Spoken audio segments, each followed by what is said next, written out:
평안을 하였습니까? 우리 속담 중에 10가지 재주 가진 놈 처작식 굶긴다라는 말이 있습니다. 재주가 많으면 그만큼 좋은 것이라고 할 수 있는데 오히려 그것이 독이 될 수 있다, 이런 말이 되는 거죠. 이와 반대로 한 우물만 파라라는 말도 있습니다. 이것은 선택과 집중에 관한 말이라고 할 수 있겠죠. 하나에 집중하면 반드시 그에 따른 좋은 결과를 얻을 수 있다, 이 말입니다. 노력은 배신하지 않기 때문에 그런 거죠. 이 땅을 살아가는 그리스도인의 삶도 그와 같습니다. 하나님의 백성으로서 우리는 무엇을 선택하고 집중해야 하는가? 하나님의 백성으로서 하나님의 일꾼으로 인정받기 위하여서 우리에게 꼭 필요한 것은 무엇인가? 우리는 무엇을 선택해야 하고 무엇에 집중해야 하는가? 그 어떤 것보다도 이 땅을 살아가는 하나님의 백성으로서 주의 정인들로서 우리에게 필요한 선택과 집중은 무엇이냐? 오늘 본문 말씀에는 하나님의 백성으로서 우리가 반드시 선택하고 집중해야 하는 굉장히 중요한 요소 중 하나에 대해서 말씀을 하고 있습니다. 여러분, 그게 뭘까요? 그게 바로 기도라는 것입니다. 우리가 너무 중요하게 생각하고 너무나 잘 알고 있는 요소입니다. 그죠? 오늘 본문은 예수 그리스도를 주로 고백하며 따르는 새로운 백성들, 새로운 생명의 공동체가 가지는 특성이 바로 이 기도다라는 것을 말씀해 줍니다. 여러분, 12절에서부터 14절 말씀을 한번 보십시오. 제자들이 감람몬이라 하는 산으로부터 예루살렘에 돌아온 이 산은 예루살렘에서 가까워 안식일에 가기 알맞은 길이라. 곧 이 말은 뭐냐면 이전 말씀에 보았다시피 예수님께서 이제 성천하시고 난 이후에 제자들이 다시금 예루살렘으로 돌아오고 있는 그런 내용을 이야기하고 있는 것입니다. 그리고 그들이 다락방에 모여서 하고 있는 것이 뭐냐? 13절부터 보십시오. 들어가 그들이 유하는 다락방으로 올라가니 거기에 보면 12사도들이 다 모여 있고, 그죠? 그리고 여자들, 이 여자들은 예수님을 따랐던 모든 여자들을 이야기하는 거죠. 그리고 예수의 어머니 마리아와 예수의 아우들과 그리고 더불어 마음을 같이하여 오로지 기도에 힘쓰더라, 이렇게 말씀을 하고 있습니다. 여러분, 여기에 보면 감람문에서 예수님께서 성천하고 난 이후에 그곳에 모인 모든 사람들이 그들이 유하는 다락방에 모였습니다. 이 마가의 다락방이라고 할 수 있겠는데요. 이 다락방에 모였는데 이들이 모인 숫자들이 여러분 120명 정도가 된다, 이렇게 이야기합니다. 15절 말씀이 이제 그 내용이 나와 있죠. 그런데 여기에 보면 12제자와 예수님을 따랐던 여자들, 그리고 예수님의 어머니 마리아, 그리고 예수님의 동생들까지 모두 모여 있습니다.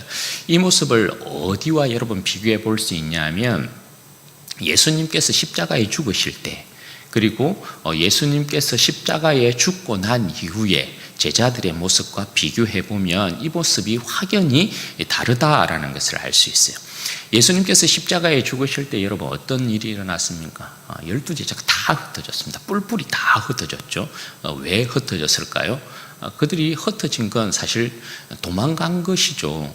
죽음이 두려워서 사실 다 뿔뿔이 도망간 것이라고 할 수 있습니다. 그리고 예수님께서 부활하신 이후에 제자들을 찾아오실 때도 요한복음에 보면 제자들이 여러분 어떻게 합니까? 죽음이 두려워서 문을 꽁꽁 걸어 잠그고 있거든요. 거기에는 어느 정도의 제자들이 이렇게 모여 있는 모습을 보이고 있지만 다는 또 모이고 있는 모습은 아니에요.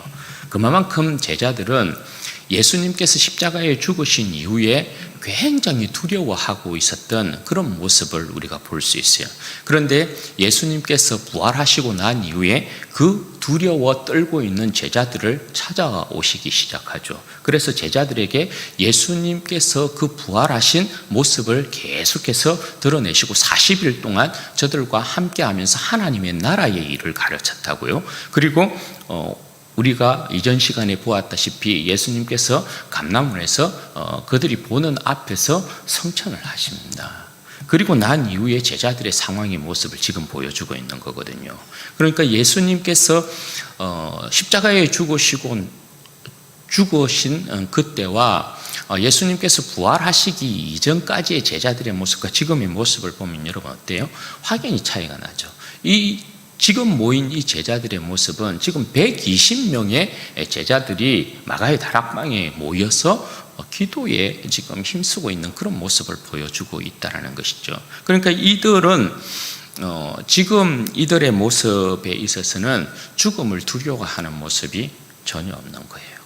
왜냐하면 죽음을 이기시고 부활하신 예수님의 모습을 그들이 직접적으로 보았고, 또 예수님께서 그들에게 마지막 하나님의 일을 하나님의 나라를 말씀하시고 예수님의 증인이 되어야 될 것을 부탁하시고 그들이 보는 눈앞에서 성천하셨기 때문에, 그리고 다시 오겠다 약속하셨기 때문에 이들의 지금 마음에는 예수님의 영광으로 가득 차 있는 거죠. 예수님의 영광으로 가득 차 있는 이 제자들의 모습에 있어서 죽음이라는 것이, 어두움이라는 것이 그들을 두렵게 만들고 그들을 위축되게 만들고 하는 그런 일이 전혀 일어날 수 없는 그런 상황을 지금 이야기하고 있는 거예요. 이 모습을 보면 그냥 제자들은 그래요. 지금 죽어도 좋다. 죽음이 두렵지 않다라는 거예요. 그런 모습을 지금 제자들이 보여주고 있는 것입니다. 그들이 죽음도 두려워하지 않는 모습 가운데 모여서 하고 있는 일이 뭐냐? 여러분 뭘 하고 있다고요? 14절 말씀에 보면 마음을 같이하여 오로지 기도하기에 힘쓰더라, 그렇게 말씀을 하고 있어요. 여러분 오늘 이 제자들이 마음을 같이하여서 오로지 기도에 힘쓴 이유가 무엇일까요? 여러분 이 지금 120문도는 예수님의 부활과 성천과 재림의 약속을 받고 있는 지금 모여있는 이 제자들의 모습은 새로운 하나님의 나라의 공동체입니다. 예수 그리스도를 주로 고백하는 새로운 하나님 나라의 백성들이에요. 이들의 특징이 뭘로 나타나냐 하면 기도하는 백성들이라는 특징으로 지금 나타나고 있는 거예요. 그러면 이들이 과연 무엇을 위해서 기도했을까? 이들이 가지는 기도하는 백성으로서의 이 정체는 어디에서부터 온 것일까? 여러분 먼저 이 기도하는 공동체의 배경이 되는 것이 여러분 어디에서부터일까요? 새로운 예수 그리스도를 주로 고백하는 이 새로운 하나님의 백성, 하나님의 자녀들인데 이들이 기도하는 공동체로부터 기도하는 모습으로부터 그 모습을 나타내 보이고 있다. 이것이 배경이 되는 것은 뭐냐 하면 기도하는 예수님의 모습이에요. 말씀드렸다시피 누가복음과 사도행전은 저자가 같습니다. 누가가 기록하고 있는 것이거든요. 누가가 기록하고 있는 누가복음에서의 예수님의 모습의 여러분 특징이 뭐예요? 우리가 지난해에 누가복음을 쭉 살펴보았는데 누가복음의 특징은 기도하는 예수님을 아주 특징적으로 묘사해요. 다른 복음서와는 달리 더욱이 유별나게 예수님의 모습을 강조할 때 기도하시는 예수님의 모습을 굉장히 강조해요. 그 모습이 여러분 어디에 나타납니까? 예수님께서 세례 받으실 때에도 기도하시면서 세례를 받으시는 그런 장면들, 그리고 제자를 뽑을 때에도 예수님께서 기도하시고 난 이후에 그 12제자를 뽑으시는 그런 모습들, 그리고 습관을 쫓아서 예수님께서 기도하셨다라는 그런 표현들, 그리고 감람산에서 기도하실 때에 누가복음에만 있는 독특한 여러분의 표현이 뭐예요? 땀방울이 핏방울같이 기도하실 때, 예수님께서 기도하실 때 그 모습을 보면 땀방울이 핏방울처럼 변하였다라는 그러한 이제 이야기들, 그런 이야기들이 여러분 처음부터 무엇을 이야기하는 것일까요? 기도하는 예수님을 강조해요. 기도하는 예수님을 강조하는 이유가 여러분 뭡니까? 예수님께서 아버지께 기도했다는 모습을 강조하는 것은 예수님께서 철저하게 아버지만 의지했던 분이다라는 걸 이야기하는 거예요. 오늘 예수님의 새로운 이 백성들이 예수님의 기도의 본을 받아서 기도를 특성으로 하는 그러한 새로운 생명의 공동체로 지금 나타나고 있는데, 그러니까 이 새로운 공동체의 특성이 되는 것은 기도하는 공동체, 곧 기도한다라는 건 절대적으로 아버지만 의지한다는 것입니다. 교회는, 하나님의 새로운 공동체인 교회는, 새로운 백성들은 다른 것 의지하는 거 아니에요. 이 세상의 어떠한 힘이나 사람의 어떠한 지식이나 지혜나 세상의 영광이나 사람의 어떠한 경험이나 사람의 어떠한 생각이나 그 어떤 것도 의지하는 백성들이 아니라 오직 전적으로 어떻게 해요? 하나님만 의지하는 백성이라는 거예요.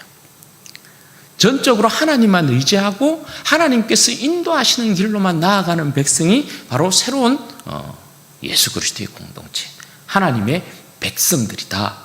그것을 이야기하고 있는 거예요. 그러니까 하나님 앞에 여러분 전적으로 기도하니까 하나님의 뜻만을 구하겠죠. 그러면 하나님의 뜻만을 구한다는 것은 하나님의 뜻만을 행한다는 거겠죠. 그게 여러분 새로운 예수 그리스도의 생명의 공동체, 교회라고 할 수 있는 것입니다. 그러면 여러분 이 교회가 과연 무엇을 위해 하나님 앞에 지금 마음을 다해서 오로지 기도하기에 힘썼을까? 무엇을 위한 기도, 무엇을 위해 또 기도했을까? 한 3가지 정도 여러분 생각해 볼 수 있을 것 같아요. 첫 번째는 뭐냐 하면 이들이 모여서 오로지 기도에 힘쓴 첫 번째 이유는 뭐냐 하면 예수님께서 성천하시기 전에 여러분 제자들에게 하신 말씀이 뭡니까? 오직 너희에게 성령이 임하시면 너희가 권능을 받고 그렇게 말씀하셨죠. 그리고 너희는 맨날이 못되어 성령으로 세례를 받을 것이다. 그리고 성령이 너희에게 임하면 너희가 권능을 받는다. 이 권능은 세상에 속한 힘이 아니었습니다. 그죠? 이 권능은 세상을 뒤집어 엎는, 세상에는 있지 않는 힘과 파워였어요. 능력이었어요. 그러니까 제자들이 오늘 모여서 저들이 기도할 때에 그 기도에 있어서 첫 번째는 뭐냐 하면 저들이 성령 받기를 기도했을 것이라는 것이죠. 왜냐하면 성령으로 세례를 받는다 하였고 성령의 권능이 임해야 이들은 예수 그리스도의 새로운 백성으로서 예수 그리스도를 증거하는 능력의 사람들이 되는 것이니까. 그리고 예수님께서 누가복음에 보면 여러분 어떻게 이야기합니까? 구하는 자에게 하나님께서 성령을 선물로 주시지 않겠느냐 그렇게 말씀하셨거든요. 그러니까 그들에게 성령이 임한다는 건 하나님 나라의 전혀 새로운 백성으로서 그들이 살아가는 것을 이야기하는 것이고 이 세상과는 별개의 사람들로 살아가는 거예요. 성령의 능력을 받아서 그리스도의 정인으로서의 삶을 이 땅 가운데 살아가고 이 세상을 뒤집어 엎는 그런 사람으로, 세상이 감당하지 못하는 그런 사람으로 살게 되는 것이죠. 그러니까 이 지금 120문도들이 하나님 앞에 힘을 다해 기도한 이 기도의 첫 번째 요소가 성령 받기 위하여서 이들이 기도한다. 철저히 그들의 힘을 다해서 기도하였다. 그렇게 할 수밖에 또 없는 이유가 여러분 뭐겠습니까? 예수 그리스도의 사람은 성령으로 충만하지 아니하면 성령으로 충만함 가운데서 이 세상을 살지 아니하면 이 세상을 절대 이길 수 없기 때문에 그런 거죠. 우리가 뒤에서도 쭉 보면 알겠지만 또 우리의 삶을 보아도 알겠지만 우리가 여러분 성령 충만 없이 이 세상을 여러분 이길 수 있는가요? 이 세상의 유혹 이길 수 있습니까? 이 세상에 여러분 우리 가운데 닥치는 어떤 고난이나 환난이나 여러분 시련들을 여러분 이길 수 있습니까? 유혹들을 이길 수 있습니까? 죄의 권세들, 마귀의 권세들 여러분 우리가 싸워서 이길 수 있습니까? 그럴 수 없거든요. 그래서 사도 바울도 여러분 이야기하는 것이 뭡니까? 술 취하지 말라 이런 방탕한 것이 오직 성령의 충만함을 받으라 그렇게 말씀하잖아요. 성령의 능력이 아니고서는 이 세상을 이길 방법이 없고요. 성령의 능력이 아니고서는 우리는 예수 그리스도의 정인으로 하나님 나라의 새로운 백성으로 살아갈 수 없다는 것입니다. 그러므로 우리는 끊임없이 성령 충만을 위해서 기도해야 합니다. 내 자신이 하나님의 신실한 정인으로서 하나님의 신실한 백성으로서 인정받기 위하여서 이 세상을 이기기 위하여서는 반드시 성령의 충만함 요거 필요하다는 것입니다. 그리고 두 번째요. 이 오늘 모인 이 하나님의 새로운 백성들, 예수 그리스도를 주로 고백하는 이 백성들이 무엇을 위해서 그들의 힘을 다하여서 오롯이 기도했을까? 여러분, 두 번째가 뭐냐면 새로운 하나님의 나라의 임함을 위하여서 그들은 마음을 다해서 힘을 다해서 기도했을 것이라는 것입니다. 구약 성경에 보면 항상 하나님의 나라에 대한 소망을 두는 자들은 기도하는 자들이었어요. 다니엘 같은 경우요, 비록 나라가 멸망 가운데 있고 그가 이방 땅 가운데 있지만 그가 하나님의 나라의 회복을 위하여서 기도를 멈추지 않았어요. 왜냐하면 하나님은 여전히 살아계시니까. 이방 땅 가운데서도 하나님의 나라를 두고 그는 여전히 예루살렘을 향하여서 하루에 3번씩 기도한 모습을 우리가 보게 되죠. 그리고 느헤미야 같은 경우도 마찬가지. 새로운 하나님의 나라의 어떤 약속이나 하나님의 살아계심을 믿고 하나님 나라의 회복을 기다리는 사람은 항상 성경에는 기도하는 사람이었어요. 왜요? 하나님의 나라의 회복, 그 나라의 회복이 그 백성의 영광이잖아요. 그들이 결국 살려면, 그들에게 소망이 있으려면 하나님께서 그 나라를 회복시켜야만 해요. 그런데 그 하나님 나라의 회복이라는 것이 어떻게 이루어져요? 기도하는 백성의 그 기도를 들으시고 하나님께서 응답하심으로 이루시는 나라인 거거든요. 그러므로 기도하지 아니할 수 없죠. 하나님 나라의 소망을 두고 그 자신의 생명과 영광이 그곳에 있다라고 믿는 사람은 끊임없이 그 나라가 임하기를 기도하는 사람이에요. 그래서 예수님께서 가르치신 기도도 보면 여러분 어떻습니까? 예수님께서 가르치신 기도도 보면 하나님 나라에 대한 기도예요. 그렇죠? 제가 강조하여 말씀드리지만 예수님께서 가르치신 그 기도문에는 하나님 나라에 대한 영광, 그리고 인간에 대한 우리의 필요에 대한 요소, 그리고 하나님의 영광에 대한 내용으로 마무리됩니다. 처음과 끝이 하나님의 영광에 대한 내용으로 시작되고 끝나요. 그 가운데 우리의 삶이 있어요. 그건 뭘 이야기하는 것이다? 우리의 삶 역시도 하나님의 영광 안에 있다. 그래서 성경은 뭘 이야기합니까? 우리가 먹든지 마시든지 무엇을 하든지 하나님의 영광을 위하여 하라. 그리스도의 사람이 그리스도 밖에서 내 인생을 해석한다는 건 있을 수 없어요. 우리는 살아도 죽어도 주의 것이에요. 그죠? 그러므로 우리의 삶은 우리가 죄를 지어도요, 그리스도 안에서 우리의 삶을 해석하는 거예요. 아, 내가 그리스도 안에 있으면서 내가 이런 죄를 지었구나. 하나님 앞에 부끄럽구나. 이렇게 되어야 된다는 거죠. 그러니까 그리스도 밖에서 내 자신을, 내 인생을 해석할 수 없다. 그걸 아셔야 되죠. 그러므로 내 인생 자체가 하나님 나라에 속해 있는 인생이기 때문에 우리의 생명과 우리의 영광이 하나님의 나라 안에 있다는 걸 아셔야 되죠. 쉽게 여러분, 우리가 대한민국에 있기 때문에 대한민국 이 나라에서 허락하고 있는 혜택들을 누리는 것입니다. 북한 땅에 여러분 우리가 태어났으면 뭐예요? 북한 땅에 지배와 통치 아래에 거하게 되는 거거든요. 그러면 이 나라에서 누리는 생명의 영광을 거기에서 얻을 수 없는 것과 마찬가지예요. 우리는 하나님의 나라 안에 있어서 온전한 생명의 영광을 누리는 백성이에요. 그러면 여러분, 제자들이 예수님께서 성천하시는 모습을 보고 예수님께서 다시 온다라는 약속을 하셨어요. 그 나라에 대한 약속이 그 백성에게 주어졌어요. 예수님이 오셔야만, 그죠? 예수님이 완전한 그 나라의 영광을 드러내셔야만 어떻게 돼요?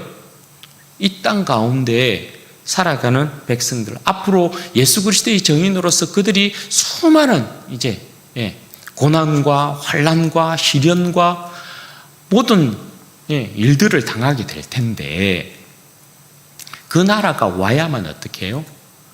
그들이 온전한 생명의 영광을 누리게 되는 거죠. 그런 여러분, 이 백성들은 하나님 앞에 그 나라를 두고 끊임없이 기도하기 시작하는 거죠. 그리고 그 나라의 여러분 특징은 뭡니까? 그 나라의 특징은 주 예수가 다스리는 나라예요. 그러니까 주 예수 그리스도께서 왕이 되시고 주 예수 그리스도께서 온전히 통치하시는 나라, 그 하나님의 나라가 임하기를 기도하는 거죠. 왜냐하면 제자들의 여러분 신앙 고백이 뭐예요? 초대교회의 성도들이 가지는 최초의 신앙 고백이라는 게 그래요. 주 예수예요. 주 예수 그리스도예요. 퀴리오스 예수예요. 주 예수란 여러분 뭘 이야기합니까? 주. 그들의 영원한 황제. 가이사가 황제가 아니죠. 예수 믿는 사람에게 있어서는 영원한 황제, 영원한 왕이 여러분 누구예요? 우리의 퀴리오스는 주 예수예요. 예수. 그러니까 예수께서 다스리시는 거예요. 로마 황제가 다스리는 나라가 아닙니다. 주 예수께서 통치하시고 다스리는 나라예요. 하나님의 나라는 하나님께서 그 아들 예수를 통하여서 이루시는 나라예요. 하나님께서 그 아들에게 모든 권세와 영광과 그 나라의 모든 권세를 다 아들에게 주셨어요. 그러므로 아들 예수께서 다스리는, 아들 예수가 왕이 되셔서 다스리는 나라가 하나님의 나라예요. 그러므로 그들이 주로 고백한 예수가 다스리는 하나님의 나라가 온전히 이루어지기를 제자들은 기도하는 거죠. 그것이 그들이 하나님 나라에서 최종적으로 왕노릇하게 되는 영광을 얻게 하기 때문에 그런 것입니다. 그들의 생명은, 우리의 생명은 주님께 있어요. 주님께서 다스리는 나라가 속히 와야 되죠. 우리가 지금 기도하는 내용도 그거 아니겠어요? 그죠? 주 예수의 나라가 이 땅 가운데 이루어지기를. 뜻이 하늘에서 이루어진 것처럼 땅에서도 이루어지이다. 그게 주 예수의 나라잖아요. 그래야 우리가 이 세상에서의 모든 고생들, 고난들 다 내려놓게 되고, 그죠? 우리의 눈물들, 한숨들, 우리의 모든 피곤함들, 근심, 걱정들 다 내려놓고 예수 그리스도와 함께 왕노릇하게 되어지는 영광을 얻을 것 아닙니까? 그 나라를 위해서 여러분 우리는 끊임없이 기도해야 되는 거죠. 그리고 세 번째, 이들이 무엇을 위해서 기도했겠느냐? 여기에 보면 여러분, 그들이 마음을 같이 하여 오로지 기도에 힘쓰더라 그렇게 이야기하잖아요. 여기에 보면 12사도가 기초가 되어서 어떻게 이야기합니까? 여자들과 예수의 어머니와 그리고 예수의 아우들 이렇게 이야기하거든요. 그들이 다 같은 마음을 가지고 하나님 앞에 기도했다 이렇게 이야기하는 거거든요. 그럼 여러분 이게 이야기하는 게 뭐겠습니까? 정말 소중한 한 가족이라는 거죠. 예수 안에서 그들이 마음을 같이 하여 하나님 앞에 기도했다라는 건 모두가 다 뭡니까? 같은 성령으로 그들이 세례를 받고 같은 주 예수 그리스도를 섬기고 같은 하나님 아버지를 모시는 것입니다. 다 소중한 거예요. 그래서 한 사람이라도 골이 나는 것이 아니고 실족하는 것이 아니고 모든 사람이 믿음에 있어서 견고하고 성령의 능력으로 충만하여져서 모두가 하나님의 나라의 일꾼으로 예수 그리스도의 온전한 백성으로 그렇게 하나님의 나라를 소망하고 이 땅 가운데서 그리스도의 정인으로 세워지고 주님의 나라에서 왕노릇하기를 소망하는 그런 마음으로 여러분 서로를 위하여서도 기도하는 거죠. 서로가 서로에게 여러분 어때요? 정말 힘이 되는 동력자이기 때문에 그렇죠. 이 초대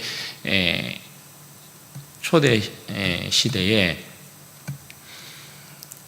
그리스도인 한 사람 얻기가 여러분 얼마나 힘들었겠어요. 그렇죠? 지금도 그렇지만 믿는 사람 한 사람 얻는다는 게 얼마나 여러분 힘들고 어렵습니까?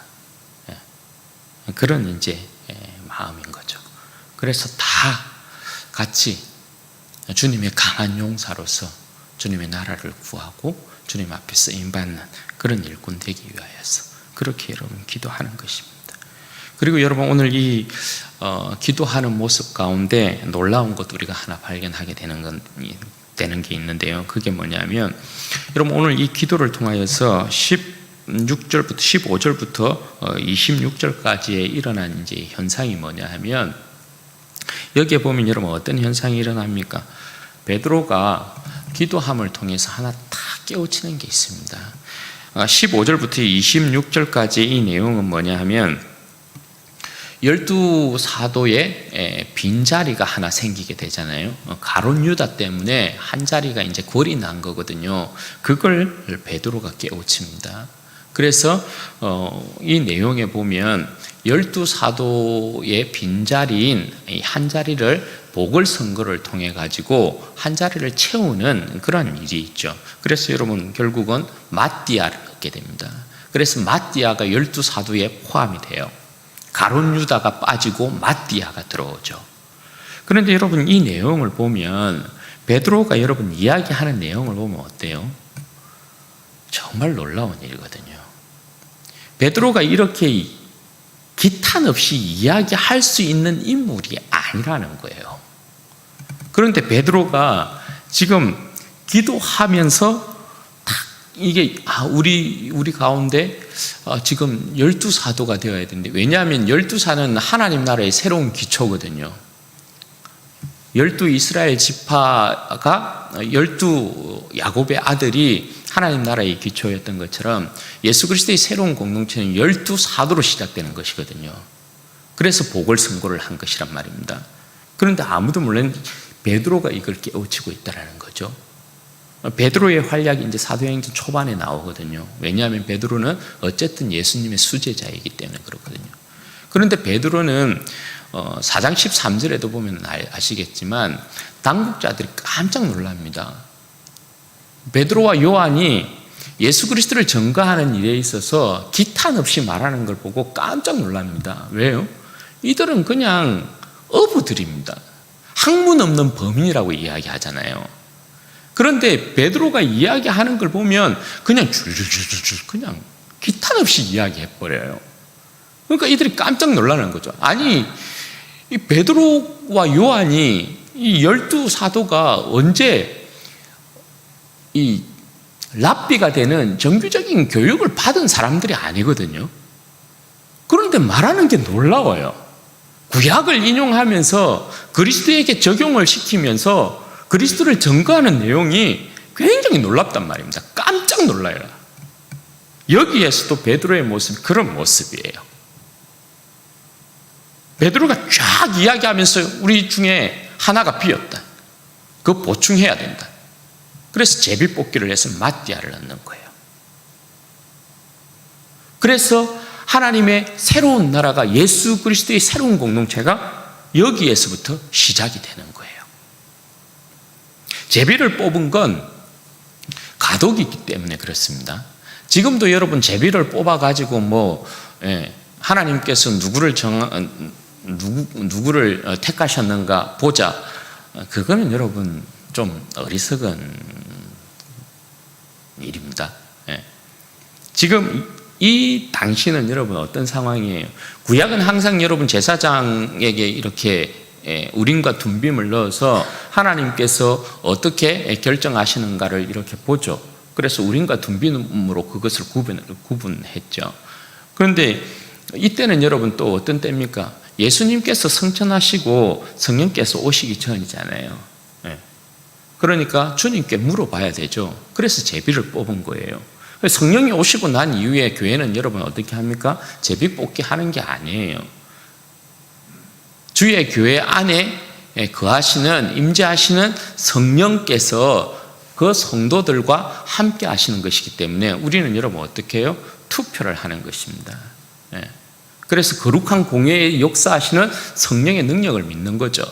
그래서 공동의회나 이런 결정들의 어떤 상황이 있으면 그럼 그걸 우리가 쉽게 결정하는 것이 아니다, 그죠? 공회에 역사하시는 성령의 역사가 그러하다라는 것을 인정하는 것이거든요. 그래서 우리가 그 일을 결정하는 것이죠. 그런데 지금 이때 제비 뽑기를 한 것은 예수님께서 그들의 왕께서 올라가시고 난 이후에 왕의 자리가 비어 있으니까 예수님께 당연히 물어봐야 되는 거예요. 그래서 제비 뽑기를 해서 마티아를 얻은 것이라고 할 수 있는 거죠. 여하튼 여러분, 오늘 이 본문 말씀은 그렇게 이야기하는 거예요. 주님의 새로운 백성, 주님의 새로운 백성인 교회는 무엇을 특징으로 한다고요? 기도하는 것을 특징으로 한다. 기도하는 예수님을 본받아서 기도하는 것을 특징으로 삼는 그런 공동체다. 오롯이 기도하기에 우리는 힘써야 한다. 힘을 다해 기도하는 것에 힘써야 한다. 왜? 기도해야만 하나님의 나라, 하나님의 역사가 이루어지기 때문에. 그것을 하나님께서 기뻐하신다. 그걸 여러분 우리는 꼭 기억해야 합니다. 그러면 우리는 무엇을 위해서 우리의 힘을 다하여서 기도해야 될 것인가? 성령 충만함을 위해서 기도해야 한다. 개인의 삶뿐만 아니라 교회를 위하여서도 성령 충만케 하옵소서. 우리가 즐겨하는 기도 제목이 있잖아요, 그죠? 저는 그랬으면 좋겠거든요. 제 인생뿐만 아니라 우리 교회도, 진주은혜 교회도 성령께서 춤추시는 교회가 되면 좋겠다. 여러분 소원도 다 그러시죠? 성령께서 그냥 우리를 붙잡고 마음껏 진리 가운데서 역사하시면서 우리를 예수 그리스도의 정의로 마음껏 그냥 들어서 사용해 주시면 좋겠다. 여러분 마음도 그러시죠, 그죠? 그렇게 되어야 되죠. 그래서 개인뿐만 아니라 교회도 성령 충만함을 위해서 기도해야 한다. 결국 성령 충만함으로 우리는 하나님의 나라를 이루기 때문에 그래요. 세워가기 때문에 그래요. 성령 충만해야 예수 그리스도의 정인으로서의 삶을 감당하기 때문에 그래요. 사도 바울도 그렇게 이야기하지 않습니까? 누가 하나님의 교회에 봉사하려 하거든 하나님께서 주신 힘으로, 성령의 능력으로 감당하라 말씀하잖아요. 우리의 힘과 능력으로 할 수 있는 일이 아니거든요. 그러므로 여러분, 우리가 기도할 때 성령 충만함 위해서 꼭 기도해야 돼요. 내 자신뿐만 아니라 교회를 위해서 성령 충만함을 위해서 꼭 기도해야 한다. 그리고 이 기도가 그의 나라와 의를 구하는 것으로 연결이 되는 거죠. 교회는 무엇을 위해 기도해야 하는가? 내 자신이 잘 먹고 잘 사는 것에 초점을 맞추면 안 된다. 너희는 먼저 그의 나라와 그의 의를 구하라. 그리하면 이 모든 것을 너희에게 더하시리라. 그렇게 말씀하잖아요. 인간은 참 연약하고 나약한지라 우리는 기도하게 되면 사실 우리의 삶의 문제에 초점을 무엇보다도 맞추어서 기도하는 게 그냥 당연한 것처럼 되어 있는 모습이잖아요, 그죠? 그런데 그게 아니고요. 하나님이 기뻐하시는 기도는 뭐라고요? 그의 나라와 의를 위해서 구하는 거예요. 그러면 이 모든 것을 더하시리라. 그 여러분 내용이 뭡니까? 너희들이 먹고 마시고 입는 것 그거 걱정하면 안 된다. 그 말 끝에 나오는 거잖아요. 이건 다 이방인이 구하는 거다. 아버지께서 네가 구하기 전에 있어야 될 것 다 알고 계신다. 그리고 나서 주님께서 말씀하는 게 너희는 먼저 그의 나라와 의를 구하라. 그렇게 말씀하는 거거든요. 그러므로 우리의 기도의 중심이 되어 있어야 되는 건 뭐라고요? 하나님의 나라와 의를 구하는 것입니다. 교회의 영광을 위해 기도하는 것입니다. 주님의 몸된 교회를 위하여서 여러분 기도하는 것에 초점이 맞추어져 있어야 합니다. 마라나타 주 예수여 어서 오시옵소서, 여기에 여러분 초점이 맞추어져 있어야 된다는 거예요. 그러면 하나님께서 그 기도를 기뻐하시고 하나님이 역사하시는 것이고 우리는 주님의 나라 안에 거하는 백성이기 때문에 당연히 우리의 생명의 영광이 거기에서부터 온다. 그거 여러분 기억하고 계셔야 되죠. 그리고 우리가 동력자들을 위하여서, 같은 동력자들을 위하여서 여러분 기도해야 되는 것입니다. 그렇게 기도하면, 우리가 그렇게 기도하면 주님의 밝은 빛 가운데 나아가게 되면 성령께서 우리의 어두운 눈을 밝히십니다. 성령님께서 우리로 하여금 깨닫지 못하였던 것들을 깨닫게 만드시고 우리의 비어있던 비어있는 삶을 채우십니다. 성령님께서. 예. 기도하는 가운데 여러분 깨우침들이 있잖아요. 기도함 가운데 하나님께서 우리의 인생 가운데 비어있는 것들을 채우시는 그런 지혜들을 주시잖아요. 우리에게 모자란 능력들을 주시는 거잖아요. 그죠? 기도함 가운데 우리는 영광의 빛을 받는 것입니다. 베드로와 같이 이게 비었다. 주님의 나라에 있어서 주님의 교회에 있어서 이 모습이 좀 뭔가 부족하다. 그것을 채우게 되는 것입니다. 그렇게 채우게 되면 주님의 온전한 영광이 빛이 드러나게 되는 것입니다. 우리의 삶에도 마찬가지거든요. 우리는 기도하면 여러분 우리의 삶에 텅텅텅 비어있는 그런 모습들 발견하게 되잖아요. 그렇죠? 그러면 기도함을 통하여서 그 모습들이 다시금 발견하고 채우게 되는 거죠. 개인의 영광도 기도함 가운데서 주님께서 주시는 깨우침 가운데서 우리가 변화됨으로 말미암아 일어나게 되는 거예요. 그러므로 여러분 우리 공동체가 저는 저뿐만 아니라 저도 부족하지만 우리 모든 진주언약교회 성도들이 더욱더 기도에 힘쓰게 되기를 바라요. 우리의 삶이 정말 오늘 이 말씀처럼 정말 오로지 기도하기에 힘쓰더라. 골로새서에 보면 사도 바울이 기도하기에 힘쓰고 그렇게 말씀하거든요. 기도하기에 힘쓰라 그 말씀이 기도에 헌신되어 있어야 된다 이렇게 말씀하는 거거든요. 기도에 헌신되어 있고 이런 말씀이에요.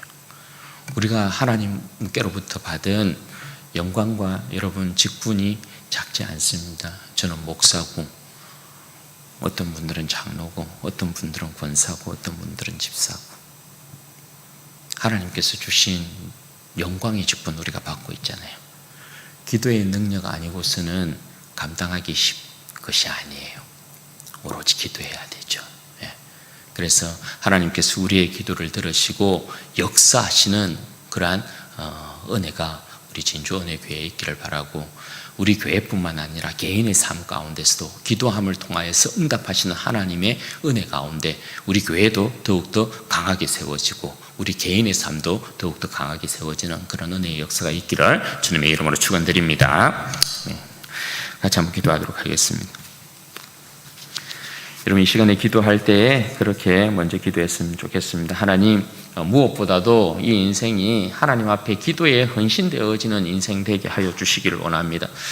오로지 기도하기에 힘을 쏟는 인생 되게 하여 주옵소서. 여러분, 예수의 사람은 그 특성이, 그 특징이 기도하는 것에 있어야 합니다. 기도하는 것 게을리하면 안 됩니다.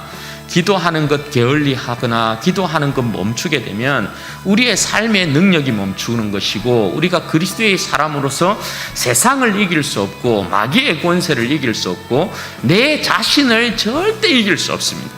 하나님, 기도하기에 힘쓰는 인생 되게 해주십시오. 나의 연약한 무릎을 더욱더 하나님 앞에서 온전히 세워서 주님 앞에 더욱더 기도함으로 헌신되어진 인생 되게 하여 주시고 기도함을 통하여서 성령의 지배를 받는 인생 되게 하여 주옵소서. 내 인생이 무엇보다도 성령 충만한 인생 되게 하여 주셔서 예수 그리스도의 정인으로 하나님의 나라의 백성으로서의 그 영광을 드러내는 하나님 강한 인생 되게 해 주옵소서. 우리 주여 한번 부르짖고 기도하십시다. 주여, 영광이 아버지 하나님 감사합니다.